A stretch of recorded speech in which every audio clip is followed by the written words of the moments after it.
Hello, I'm Chris Blask. I'm the VP of Strategy at Cybeats, and this is Powerhouse Perspectives. And with me today is Josh Corman. Hi, Josh. How are you?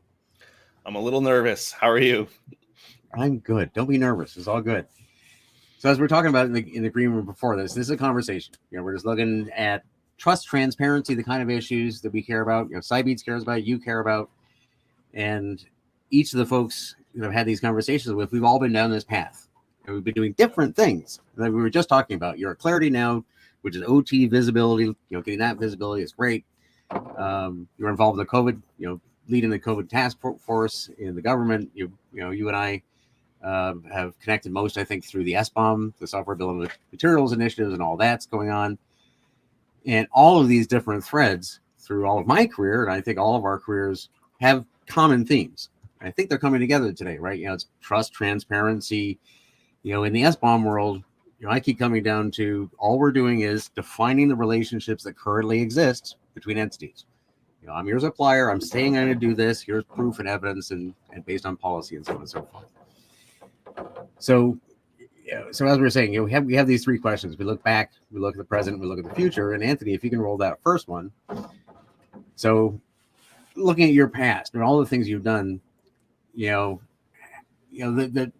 take the question with a grain of salt, right? What was the weakest link? What are the things in your career down these paths that you're still pursuing, with Claroty and with CISA and with everything else, that we've made the most progress on? There was the biggest problem earlier in your career. What was the hardest thing to talk about? How was getting information moving around? Was there a main theme in the first couple of decades of this for you, or? Oh boy. This is almost impossible. You're asking a philosopher big questions about my entire career. Right? I think if you asked me what was the weakest link during the CISA COVID task force when we were trying to save lives in hospitals and vaccine supply chains, it was bureaucracy. There's a law in the IT world called Conway's Law, and it says that eventually, this is an anti-pattern, but it says eventually your eventually your product starts to resemble your org chart, and this is not a good thing. And it's disappointing in commercial software. It's lethal in public safety, national security. So I would say the weakest link in the federal response was interagency cooperation and trust. If you go back in my career, I would say gatekeeping and my allowing people to do gatekeeping was the weakest link. There's a lot of people that suffer from imposter syndrome, and they have unique talents and perspectives to bring to bear. And when they let the rock stars or the bullies tell you who's allowed to say what, when, where, and how, you are denying and delaying the contributions that we desperately need you to make the world a safer place. And I think those are my two answers. I think we have a very good common thread, though, right? These are human issues. Almost always. Yeah. Right. And if I could try to tease a common theme of those, right? So the bureaucracy exists for reasons, right? Policy hacking. For everything else I do these days, policy hacking is everything. Right? Mm-hmm. It's not, you can't do this. Why can't you do that? Well, this policy. Who wrote the policy? What are their motives? How did it get there? So bureaucracies exist for good reason, but they don't always. We're moving into this faster age, right? And we apply something like this massive bureaucracy, not just in the public sector, but public, private sector. We've all built it and adapted it through our, not just our careers, but our lives, the last, 50 years. And face it with something like COVID, something fast moving, that's contentious anyways. It's a social demographic issue to everything else, and add that on top of it. And as you look at and I'm sure you look at that bureaucracy step by step, it's hard to find the parts to take out. Well, of course, you have to have this check. You have to have that balance. But they have to move faster. Yeah, we said biology moves faster than bureaucracy. And I think the same is for cybersecurity. So there is a time and a place to use formal bureaucracies and checklist manifestos. There are exogenous circumstances and crisis circumstances where you need to be guided by first principles and rules of the road, but you need to be more nimble and cross boundaries, and multidisciplinary challenges require multidisciplinary issues, and bureaucracies historically, for the things they are fit for purpose to address, tend to be unitaskers or single discipline instead of multidiscipline. And So we had to break glass and focus on what the public needed and do the right thing the right way, all backed by statutory authorities and emergency authorities. But it was definitely outside the comfort zone of the normal bureaucracy. And what this reveals to me is we need to know which mode we're in and use the appropriate tools in the appropriate context. Well, and since we're cyber folks, Anthony, if you could put that second question up there, let's look at the present, right? The in the SBOM world, you're leading, I think, the adoption and awareness SBOM group at CISA, or on ramps and adoption. Yep. On ramps and adoption. My main focus is on sharing, because you have the whole DBOM thing, and you look at SBOM automation and processing and so forth, how it all goes together. It's again, like COVID and the bureaucracy we're talking about here. I think it reaches a breaking point where forcing functions come into play. You have to act faster than that. Currently, no, we are not able to see fast enough. I always butcher this quote, but Dan Gear has an incredible, quip about cybersecurity. It's something like it's too vast to see, too wide to know, too wide to understand, too deep to know, and too fast to photograph, or something like that. But I always remember the too fast to photograph part. When it comes to SBOM, which is where you started, we are not transparent enough yet. But since threats move at machine speed, we need to have machine generated transparency at the time of build. We need to have machine translatable, combinable. This can be a byproduct of modern software development. And for most of the CI/CD and DevOps and cloud native folks, software transparency is a byproduct of modern software development. And armed with that information and transparency being moved around without humans having to do much, we can have real-time decision support. The next time there's a Log4j, am I affected? Where am I affected? And right now it's a tale of two cities of sorts. During Log4j, towards the end of my federal service, hospitals were asking their suppliers, am I going to be hit by a Log4j attack? And for many of the hospitals I work with, a small percentage of their vendors had answers for them within 48 hours. And now 11 months later, almost, they still don't have answers from the other ones. So the future is here already. It's just not evenly distributed. And unless and until we have, invested in this transparency, we're not going to be able to avail ourselves of it. None of us think software bill of materials is a silver bullet, but we think it's actionable information. When time matters, it can save you time. 2 points in that. The not evenly distributed. The fact that some could do it. It can be done. There you go. It can be done. And I could probably name a couple of the ones, because they've been involved. They've been gearing up. It shows that the others can get there. But note for the haters who continue to say it can't be done, the existence proof of people doing it prove you wrong, and yet you continue to say it can't be done. So, right, we need good faith as well. And the elephant in the room is that not everyone wants transparency. There's a lot of tech debt and sins, even I would venture, like license violations, wildly vulnerable code. Unsupported end-of-life software, which during my CISA time I categorized as a quote bad practice, CISA.gov/bad practices. These things are dangerous, and yet they're pretty common. So the act of transparency initially, while we are reckoning with our mountain of tech debt, is very scary for people who have a lot to hide, and we can't live that way anymore. Getting blindsided by all these increasing focus on supply chain attacks are having pretty big impact, including successful compromises on the water you drink, the food you put on your table, oil and gas pipelines, schools your kids go to, municipalities who run towns and cities, and even timely access to patient care during a pandemic. I mean, it's not on your question list, but I published on government paper that we had the first statistical proof of loss of life from ransom attacks on hospitals. So this isn't funny anymore. And we're in a world where we're increasingly dependent on digital infrastructure and software, we need to introduce proven public safety and efficiency mechanisms from other industries. SBOM was stolen from Toyota supply chains in the 40s, and food manufacturing and aviation supply chain management. A bomb in the real world is an incredibly vital part of rigorous, profitable manufacturing. We're taking these proven supply chain principles and putting them into modern software development. And we're behind because you're starting to see a lot more attacker focus and activity and brazened behavior with higher consequences. This isn't just about your privacy anymore, your data, or your credit cards. This is about access to critical infrastructure.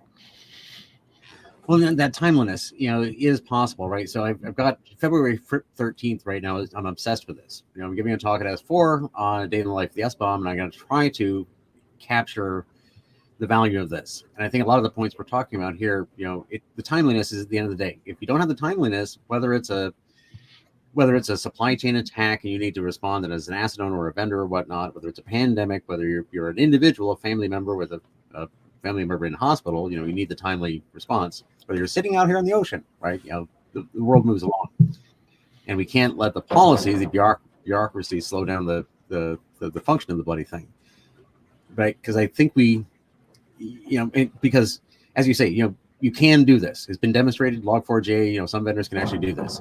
It has not been demonstrated yet that we can do the whole picture, but I think we absolutely have to, and therefore we will, right? And I think we can all, between us, see each of the pieces. And as you mentioned, Dan Gear, I need to get him on here as well. But as Dan said, you can't see the whole thing. You can't read all English literature. Samuel Coleridge was the last one who said, did that. I said, what are you going to do if you can't grasp it all? You're going to automate it. So I want to be able to describe how the cliche Kansas open source developer throws something on GitHub. Some vendor pulls that up. They use this inside their development process or CI/CD pipeline. They make a product. They sell it to an integrator, makes a solution, sells it to an OT asset operator, and then something happens. So how does the existence of SBOMs created by that open source developer, inside the development process and the in toto attestations, the other things about what's going on inside the vendor, the SBOM that they create for the integrator, what the integrators, how does that all come together with an indicator of compromise, for example, so that Alice and Bob at the Keys Aqueduct Authority can actually take action in a timely fashion that even matters? Because if we can't do that, at some point in the future, we can't have water. Yeah, and I'm picking a stylized and idyllic, simpler example, but Java with GAV coordinate system and POM files, you cannot make your build unless you have all your dependencies present and mapped. So as you do your Jenkins build, you don't have any work to do. Jenkins will spit out a machine-generated SBOM of what you just built. So there's no additional work, and that just gets passed as an artifact and signed. And if you want to do the signatures and chain of custody, if you want to do all the extra stuff. But this is just happening by building the code. We now have an artifact that is useful to other people later and multiple stakeholders across space and time. And this is the kind of thing that when aggregated and completed, this isn't extra work. This isn't oppressive. This is capture actionable information and data layer that can be enriched, combined, and weaponized for good later. And good, let's be clear, good could be profitability. I mean, you said a key part in there, without taking any actions, not doing any work. You have this information exists. Yes, if you have to hunt it down by hand, that's expensive. But if you build it into your tools, doing the forensic work in the past is where the initial cost for people that have less to hide is getting some tooling in place for your forward development. The challenge is really in the tech debt from things you built a long time ago. Like you don't have the source code anymore. You don't have the developers anymore. You don't want to have to fix this. You did a bunch of custom patches. So the old stuff is harder. So for a lot of people, they've started on their net new projects, crawl, walk, run, start building the muscle memory and the tool chain. So this becomes pretty easy going forward. And then you have to do 80-20 rule stuff on your past and your present and your past. Well, I think the economics of this drives itself. When you start thinking about, the next round of dealing with COVID, as a nation, or the next round of dealing with a cyber attack, like whatever use case you want to think. Said tongue in cheek, I heard the pandemic was over. Yeah. But you'll find that, not only can you not solve the problem, but you cannot sell your products into that market because you can't provide the services, and your competitors will. As you said, it's been demonstrated you can do this. If you do this, you're creating less work for yourself, when things come on, which lowers your costs, which lowers your prices, which means your competitors who don't adopt these things are just going to price themselves out of the market sooner or later. Well, and this is furthest ahead in hospitals because the FDA pre-market guidance back in 2017, before the NTIA even started asking for C-bombs and S-bombs. And essentially, when a hospital goes to buy new bedside infusion pumps, they're going to have some vendors who say S-bombs are impossible. And then they're going to have some vendors who say, we can only do a one-hop S-bomb of just our direct dependencies. The tools aren't there yet. And then they're going to have a manufacturer who gives them a full, accurate S-bomb without tech debt. And what do you think the hospital is going to do with, if they're equally functioning and equally priced, but one's opaque and one's very transparent?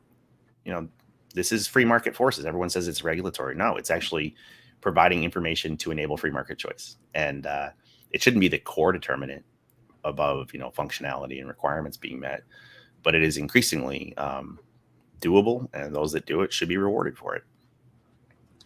And so in that, looking out in the future, and we touched on this already. So Anthony, if you could do that next one, but the IP control, people are worried about sharing information. As I look at this, I mean, to be clear, we do IP control terribly now, horribly, right? We write little pieces of clauses in contracts, and we say legally we're these two companies are supposed to do things, these two entities, and then the people, the staff, the employees go around doing the best they can, more or less, right?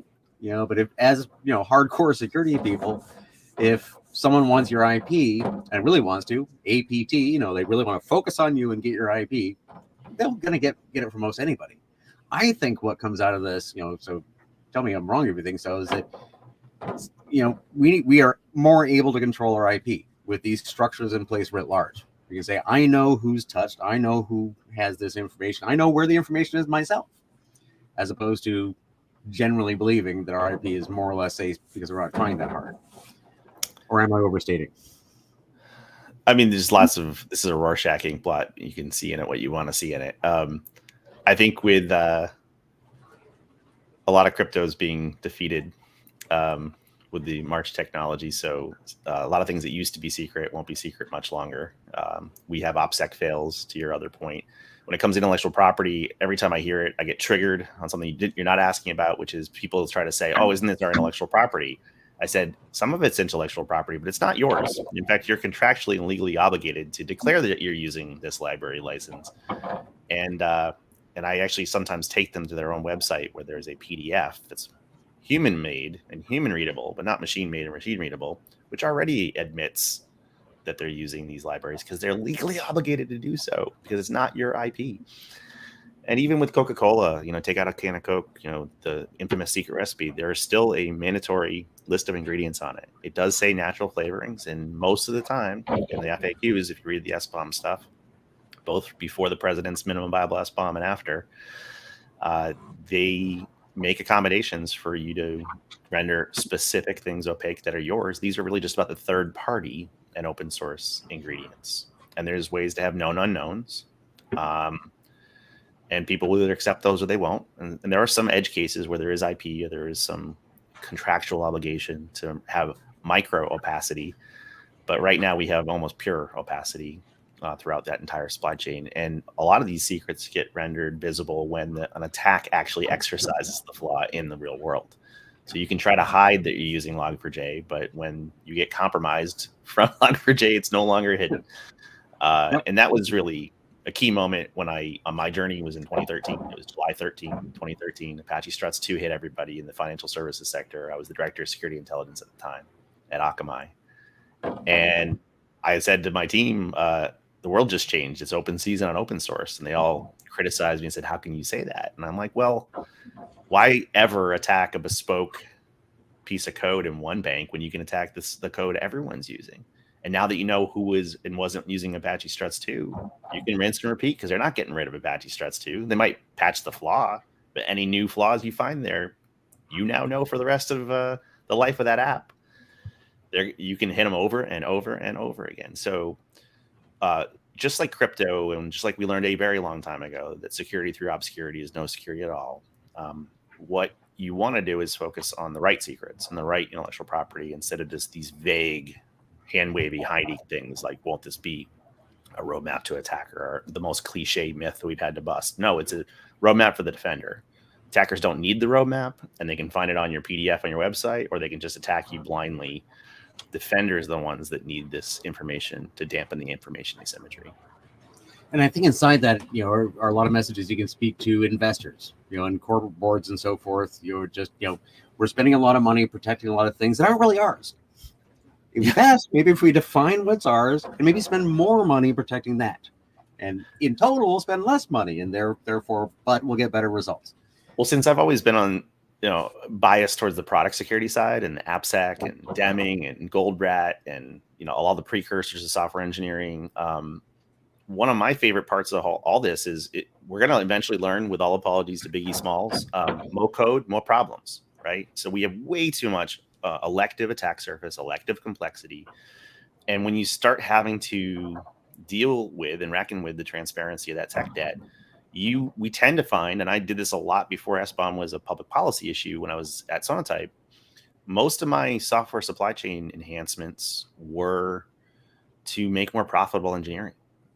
Reclaim developer product waste. It was millions and millions of dollars for financial services per year in savings, because they were doing less unplanned, unscheduled rework, fewer break fixes, faster mean time to identify and recover. They were just taking Deming principles and Toyota principles to save money. And invariably, when you started the project, their normal app projects list had XXXX number of open source libraries. And they would have, across the kingdom, they'd have hundreds of versions. One of the big financial services had 81 versions of Spring concurrently in production out of 86 total at the time. Whereas Google had a goal of 2 at any given time, right? The current supported one and the one you're playing with. Now they ended up with 3 to 5, but clamping down on how many total libraries, fewer open source suppliers, better open source suppliers, the most recent versions of those. And then when something goes wrong, instantaneously knowing, am I affected, where am I affected, and have a prompt to ask a recall. So anyhow, I'm going to stop the rant there. But what you want to see is not just the act of transparency and having to explain away your tech debt. What you want is that visibility and measurement to adjust your behavior. And I think we will see fewer open source libraries, better open source libraries, more recent versions of the open source libraries, and then the ability to do targeted responses when necessary. Which sounds like normal, healthy business diligence to me.